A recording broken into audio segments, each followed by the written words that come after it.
everybody? It's Omar. It's March 7th, 2018, 8:35 p.m. in the evening, and here's a video talking about my watch list for tomorrow.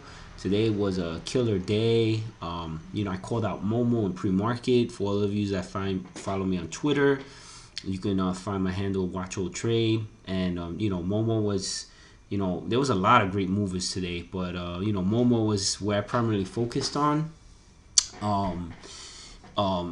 So with that said, I'm just gonna review my plays for tomorrow because I have a long day and I'm really tired. And the market, it's kind of weird, doesn't know which direction it wants to go in. The plays are starting to come back. We'll see what happens. I'm still sticking to my guns, where I still think there's gonna be a crazy crash, but I don't know when that's gonna happen. But I still feel like that's coming. I don't know why. I just feel like we're gonna have a $5,000 red day, Dow pullback, and I don't know why, but it just feels that way. Things just don't feel right to me in the market, but that's just me. Anyway, with that said, these are the stocks that are on my watch list tomorrow. I'm all about support and resistance. So first one up is PYXY.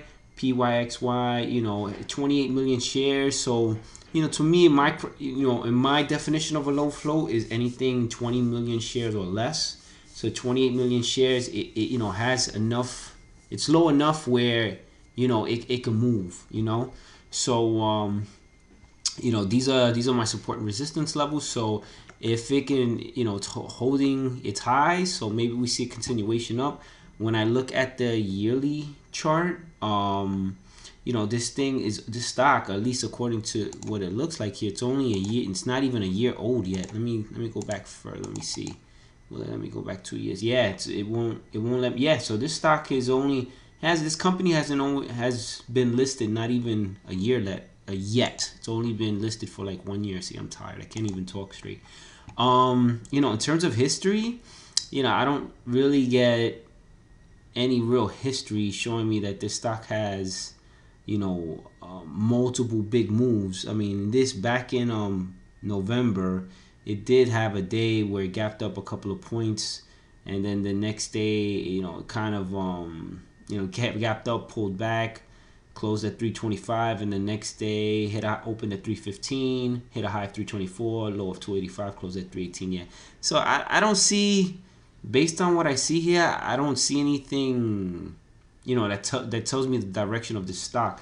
This stock generally trades at 49,000 shares, and it traded 9 million today. So I don't know what news caused it to move, but maybe we see a day 2 continuation tomorrow. I don't know, but this is what I'm looking at. If it breaks above 447 and holds, take the drill, take it long. If it holds 420, if it pulls back and holds 420, buy the dip. Otherwise, you could short risking off that. The next area below that's 385. If it holds 385, you could buy that dip. Otherwise, short it. The next area below that's 350. If it holds 350, you could buy the dip. Otherwise, short it. Or $3, you could buy the dip. Or shorting it, I guess you could short it. I don't know. It just depends on how much volume it has tomorrow below 3. We'll see. It's a hard to borrow stock with Think or Swim. I don't know about E-Trade. I would have to check. One of the crappy things about E-Trade is that you don't know if a stock is easy to borrow or not until you physically literally short it. I called them and say, why won't you have a indicator that lets you know if a stock is easy to borrow before you short it? It's the stupidest thing. Anyway, next up, AMD. AMD. So, AMD is one of these stocks that, gets up to about $14, $15, crashes, gets up back to that $14, $50 level, crashes. So you can see here, it got here, this was in the $14 range, crashed, all the way back down to 10. Then gapped up again, all the way back to this $13 level, crashed, back to 10. Now it's getting, it's attempting to get back up to that $13, $14 level. So we'll see. So what I'm looking to see tomorrow is, hit a high of 1282. If it can break above that and hold, I'm going to take it long.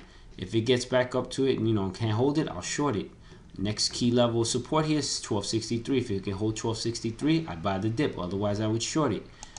Next key level below, which is currently at 1243, is 1231. If it pulls back and holds 1231, I buy the dip. Otherwise, I short risking off that level. The next key level is 1208. That's to me the real key level. If it pulls back tomorrow, and you know, this is a really strong area. If it holds the dip, you can, you know, if it holds this, you can buy a dip and you maybe get a nice bounce. Otherwise, you know, you could get this short. Now there is support all the way down here too. So even though, you know, even though it had this gap, you know, just be careful because you do have a lot of support here. Doesn't mean that it won't break below it, but just know that you have support there. So those are the key areas. What I'm really looking to see is it gonna break 1282 at some point. What I love about Thinkorswim is that, you know, I have all my alerts set. And oh, just so you know, guys, there is the high is 1288. So really, over the last 10 days, the real test is at 1288 level, even though I put 1282. That's why it's always good to go back and you know, and look at the stock to see where the key support and resistance levels. Yeah, next key level above that is right about 1310. So, you know, just keep all that in mind. There's a lot of overhead resistance with AMD, so, you know, don't just be mindful. You know, if it breaks above 1288, I think it tests 13 plus, but we'll see. All right, so I lost my train of thought. I was gonna make a point and I can't remember. Oh well. Next up is CLSD. 25 million share type of stock, so it's a little above what I would qualify as a low floater, but you know, it can move. You know, it's been in this upward trend. You know, this is a dog shit company and it will collapse and get back, probably fill this gap. So I don't know, is it easy to borrow? You know, this is a stock that, yeah, maybe if it doesn't seem, yeah, it doesn't say nothing to borrow. Yeah, this is a shortable stock. So, you know, it's probably easy to borrow. It's easy to borrow. Thinkorswim is going to be easy to borrow everywhere. So look for a potential short. I mean, this thing eventually, once it breaks, you should, when you have one of these gap fills, you should always put an alert at the low of the key support level, which would be this $10. So, you know, if this thing breaks 10, I mean, you can get, this thing will go back to 6. We'll see when it happens. It's actually 987, which is the low. I already have it there set and ready to say. Oh, that's what I was thinking. I was wanting to show you, just to remind everybody that move this over a bit, that, you know, you do have this message center. So every time one of my alerts shoots off, you know, this reminds me of my alerts.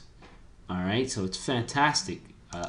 I absolutely love it. I don't even have to think about stocks. I can wait for those setups to come and not think about them because I have my alerts and I have my notes. So, you know, I always, you know, put my notes, you know, buy breakout of hold 1406 or short breakdown. You know, I always have a note letting me know what the number I'm looking at, what I'm looking to do. So I don't even have to think about it. You'd be surprised. It's awesome. You don't have to go crazy, you know, looking for, reminding yourself of plays because you have all your notes. All right, next up, ZSAN. You know, I posted this on Twitter so people can get a sense of when to buy. I missed my entry on ZSAN multiple times. I really just focused on Momo today. But man, this thing is just doesn't want to die. You know, it's had 2 big green days. It's a low floater, so in 1.9 million shares. So this, remember, this is like a Ferrari. This is like a, you know, a Lamborghini, a Formula F1. This level low of shares, I mean, this thing is gonna move, and that's why, you know, these you know, the groups that you see like Investors Underground and Tim Sykes and those kinds of, you know, chat rooms love these stocks because they're so low float that they move in points. This is the stocks like Mad Ass Trader trades, and they love these things because, you know, you get like 4, 5, 6 points in one trade. I mean, you can make so much money, but they're super volatile. The spread sometimes can be really wide. They move real up and down really fast. And if you have a shitty broker like Thinkorswim, where your executions are horrible, you know, you can really get caught off guard on a stock like this if you size in.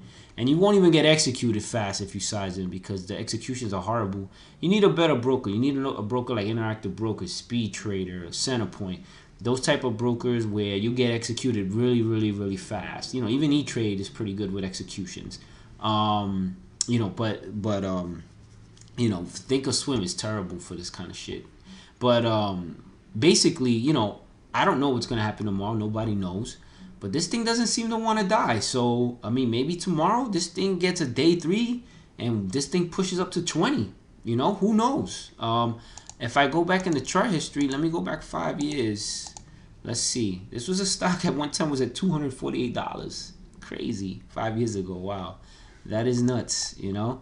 But this is a stock that, yeah, look at this. It's had multiple green days where it went from, this is in 2017, it went from 16 all the way up to 25. So it has a history of doing it. It did it last year. So there's no reason why tomorrow this thing can't break 1574 and continue upward. So watch for that high day break, guys. If it breaks and holds, go long. You know, this may touch 20 tomorrow, or maybe it dies. You know, who knows? I mean, maybe another runner pops up and everybody goes in that direction. You just never know with the stock market. So, you know, but we have our support and resistance level set for potential entry and exit. So if it breaks 1574 and holds, take it long. You're not gonna find shares to short of this. So don't even think about shorting. You're just going long or buying dips. Forget it. You know, and most of the people who talk about they're shorting this are lying. They probably couldn't even find the shares. Next up, because it's such a little, you have to like reserve these in advance. Like tomorrow, there won't be anything available when the market opens. Next up is 1450. So, you know, if it holds 1450, you can buy the dip. Otherwise, you know, short it. But this is not going to be a shortable stock. So you're really looking at these key levels: 1340 to buy a dip, 1290 to buy a dip, 1224 to buy a dip, 1183 to buy a dip, and 1130 to buy a dip. These are the key, you know, support areas that I'm looking to potentially buy a dip, you know. And that's all I do is I just map this out. And, you know, this is the 50 simple moving average. This is the 200. This is VWAP. And I tell you, I've been messing around with that 300. And you can see, look, the 300 held and bounced right off it and it just took off, you know. This is so I've been messing with that too. All right. Next up is FORM. This is on my watch list because I like stocks in a channel. Tomorrow, this may not do nothing. Maybe it rides a channel for several days. But I'm ready. If it breaks above 1555 and holds, I'll take it long. What I'm really looking to see is this thing, if it breaks 1480, you know what? This is, you know, you do have some support here. But if it really breaks this 1450 level, this thing goes back all the way to 13 bucks. You know, it's a gap to fill below. I love the gap fill strategies above and below. They're fantastic. So eventually, this is probably a shitty company that will get back down to that level. My message center will alert my phone, will alert me, and I'll make that trade, man. You know, if I'm out in the street, I'll open my E-Trade account and take that short. You know, so that's what I'm looking for. All right, next up is FNSR. FNSR is up. This thing has been, you know, moving. On the yearly though, we have, you know, overhead resistance at $22. Oh, it broke above the 50-day simple moving average. So we'll see. I mean, what I'm looking to do is see if it breaks above 2060 and holds. I'll take it long. I think tomorrow, because it's had 4 green days, that this is gonna pull back. That's my guess. Obviously, we never know. I mean, it's had multiple green days in a row before, but we'll see. All right. So if it can't hold that, I'll short it. I'll potentially dip by it at 2035 if it can hold that level. Otherwise, I'll short it. There's a lot of support in all this, so you got to be careful if you go short, because it can bounce at any one of these key levels. But my guess is that it would get back to that $20 level, and if it holds 20, I buy the dip. Otherwise, I short it. And, you know, you do have some support in that 1980 level. If it can't hold it, you know, this thing gets back to like 1930s. So, you know, I'll be looking to see what's going to happen. Next up is ANF. It was up on news. You know, and I thought about calling this out for you guys pre-market, because I saw this move pre-market. I don't know why I didn't call it. I guess because I saw Momo, and I just was more interested in Momo. I don't even know anybody who was an Ambry, Conry, and Fitch. But, you know, it's for like white boy surfers, I think, that, you know, wear this kind of stuff. But you know, so we'll see what's gonna happen tomorrow. If it breaks above 24.52 and holds, you know, we'll take it long. Otherwise, we'll short it. If it pulls back to 28.50 and potentially buy the dip. Otherwise, you could short it. Next key level here is 23.05. Think about $23. If it holds $23, buy the dip. Otherwise, short it. Next key level is 22.50. If it holds 22.50, this will be a great dip buy. Otherwise, this thing gets back to about, 21.50, or even $21. So, Abercrombie Fitch is one of those stocks that is really nice to trade because it usually gaps up and then usually has a nice wash, then a continuation. So I've traded this stock a bunch of times. We'll see what happens tomorrow. Next up is Twitter. I told everybody a while ago, and I was walking people through Twitter today, on Twitter actually, no pun intended. But I was walking people through this, and I told people, look for that break of 35. I think I was on my watch list a couple of days ago. It didn't break 35. It happened today, but I knew it was gonna happen. This stock is gonna go up to like $50. Twitter is really like the news, app, and I think people love it for the news. I don't see it going anywhere anytime soon, to be quite honest with you. So I think this continues to go up. I don't think it gets back to $47. I don't think that's gonna happen, but I do think it can fill this gap, and and that's the only reason why I say it's 50, because it came down from 50 to 38. I think it will fill this gap at $50 this year. That's my guess. Who knows? All signs are bullish though. All signs it's gonna keep running. So if you have an IRA, and use this, I would throw some money in it and leave it alone. Tomorrow, it's gonna break. Is it gonna break 35.82? We'll see. But if it doesn't holds, we'll take it long. Otherwise, 35.50, we potentially buy a dip. Otherwise, we're short off that. Next key level here is 35.05. Really, $35. If it holds 35, buy the dip. Otherwise, short it. Next key level here is 34.83. I think if it pulls back, it's gonna pull back to this 34.83 level and then continues up. But if it breaks it, this thing will get back to 34.30 and may potentially get back to $33. We'll see. But all signs looks Twitter looks like a go. Last up, Momo. This was my baby today. This thing made me 5 figures today. Actually, yeah, 5 figures. So this was big. I called this out pre-market. I was letting everybody know that this had the potential to move, and right at the pre-market high, I called this. I said, Momo had some news. It beat earnings, and this is one of these real volatile stocks. So I had a feeling it was gonna break it, and and E-Trade from 7 a.m. on, you could trade pre-market. I traded Apple, and I was very lucky that I didn't take a big loss there. I took a small win. Could have been a big loss. And I was like, I don't know. So ever since that trade, I've been kind of scared to trade Apple. I'm sorry, I've been afraid to trade pre-market, but this was too good to pass up. It was almost already at 1 million shares traded pre-market, so the volume was there. Once it broke above this, I always preach, wait for the the confirmation. I didn't even wait. I mean, I was like, as soon as it broke, I just got in. I just got in. I just had a feeling it was gonna be a quick spike, and it was, and I rode this up. So I got, I did very well there. And I sold, guys. It's really important to sell into strength. So once it broke above 38, I sold. I did not wait for it to start pulling back. I just sold into strength, and then when the market opened, I saw it 38 here. It had some support, and I saw it kept touching here, and in that first red candle, I just took a short, risking off 38. And I just took this down. So I took it short. I took it short for a while, and then I called it out on Twitter for everyone. So where was it? Right when it broke, 30. I went right when it broke here, 35.50.